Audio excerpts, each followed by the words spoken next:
جانا سؤال جامد للقناة، مين الأفضل؟ اللي يشتري كاش ولا اللي يقسط للبنك؟ لكن قبل ما نبدأ، شكر كبير من قلبنا لكل اللي عملوا لايك سبسكرايب وكتبوا لنا كومنتات في الحلقة اللي فاتت. تفاعلكم هو اللي بيخلي المحتوى يكبر ويتحسن. يلا نخش على الموضوع براحتنا وببساطة. 1. الواقع.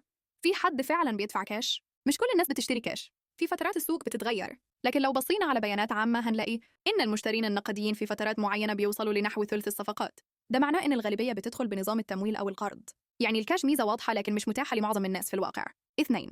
نظرة سريعة للخيارات، مميزات وعيوب بشكل مبسط. لو هتشتري كاش، إيجابيات: مفيش فوائد تدفعها للبنك، عملية الشراء بتبقى أسرع والدخول بقوة تفاوضية قدام البائع. سلبيات: الفلوس هتتربط في أصل واحد، البيت، يعني السيولة بتقل عندك، وفيه تكلفة الفرصة لو كان ممكن تستثمر المال في حاجة تانية تجيب عائد أعلى لو هتقسط، بمعنى إنك تاخد قرض. إيجابيات: تقدر تحافظ على سيولة، تقدر تستثمر جزء من فلوسك وتستفيد من الرفع المالي لو الاستثمار ناجح. سلبيات: هتدفع فوائد على المدى الطويل والالتزام الشهري هيكون ثابت لفترة طويلة، وكمان لو دفعت مقدم قليل هتدفع فوائد أكتر. 3. أمثلة عملية بالأرقام عشان الموضوع يبقى ملموس. المعطيات اللي هنعمل بيها الحسابات: سعر البيت في حدود 300 ألف دولار، سعر الفايدة المفترض على القرض في حدود 6.5% سنوياً، مدة القرض 30 سنة. 1.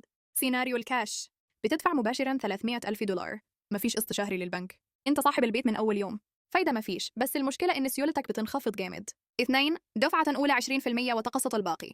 الدفعة الأولى تساوي 60 ألف دولار، المبلغ الممول يساوي 240 ألف دولار، القسط الشهري على 240 ألف دولار بمعدل 6.5% لمدة 30 سنة يساوي حوالي 1416 دولار شهرياً تقريباً. إجمالي الفوائد اللي هتدفعها للبنك على مدى 30 سنة ممكن يقارب 306 ألاف دولار تقريباً، يعني على المدى الطويل هتدفع فوائد تقارب قيمة البيت نفسه. 3. دفعة صغيرة مثلاً 5% ثم تقسيط. الدفعة الأولى تساوي 15 ألف دولار، المبلغ الممول يساوي 285 ألف دولار، القسط الشهري هنا يساوي حوالي 1801 دولار تقريباً. إجمالي الفوائد هنا على 30 سنة ممكن يقارب 363 ألف دولار تقريباً. الدرس: كل ما تقل الدفعة الأولى، كل ما تزيد تكلفة الفوائد على المدى الطويل. 4. تكلفة الملكية الحقيقية لازم تحسبها كاملة. الخبراء دايماً بيقولوا احسب كل حاجة مع بعض قبل ما تقارن بالإيجار. يعني التكلفة الشهرية للملكية يساوي القسط الشهري زائد ضريبة الملكية زائد التأمين زائد بند الصيانة والاحتياط. مثال عملي: لو البيت 300 ألف وحسبنا تقريبياً، القسط الشهري يساوي حوالي 1896 دولار تقريباً لو التمويل من النوع المذكور. ضريبة الملكية لو 4000 دولار سنوياً تساوي حوالي 333 دولار شهرياً. التأمين ممكن 100 دولار شهرياً. الصيانة والاحتياط نفترضها 250 دولار شهرياً. إجمالي التكلفة الشهرية تقريباً 2570 دولار شهرياً.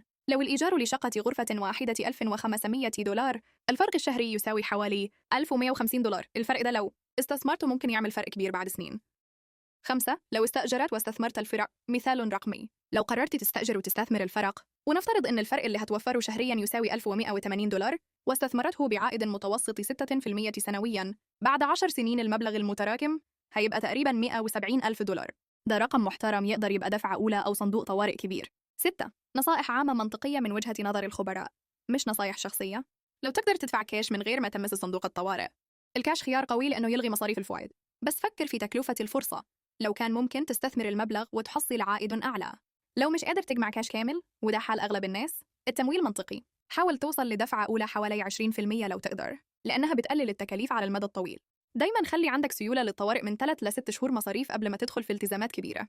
لو هتدفع أقل من 20%، أعرف إن الفوائد هتكون أعلى وخليك عندك خطة لسداد مبكر لو أمكن. تذكر، الكلام ده معلومات عامة مبنية على أمثلة تقريبية مش نصيحة مالية مخصصة لحالتك الشخصية. 7. واقع السوق ونقطة مهمة للقناة: القناة مش هنا عشان تمنع حد يشتري بيت ولا عشان تقولك اشتري بأي ثمن. هدفنا إن استثمارك يبقى مبني على أسس صح عشان متبيعش وقت الأزمات. تاريخياً أسعار البيوت على المدى الطويل بترتفع رغم انخفاضات مؤقتة في سنوات معينة. لو احتفظت بالاستثمار فترة كافية، هتعدي المراحل الصعبة، وده اللي إحنا بنحاول نعلمه. خطة ودراسة وصبر، مش قرارات تحت ضغط. إخلاء مسؤولية: المعلومات اللي عرضناها هنا للتثقيف العام فقط، وليست نصيحة قانونية أو نصيحة مالية شخصية. أي استثمار لا يخلو من مخاطر، وقد يعرضك لخسارة في مرحلة من رحلة الاستثمار. عشان تكون في السليم، ادرس بنفسك، واسأل مختصين مرخصين، ومتخذش قراراتك اعتماداً على كلام مجهولين على الإنترنت. قبل ما نقفل نقول تاني: شكراً كبير لكل اللي بيتابعنا ويشارك برأيه. لو الحلقة عجبتك اعمل لايك واشترك في القناة. قولوا لنا في الكومنتات انت مع مين، الكاش ولا القسط، وليه؟ سلام.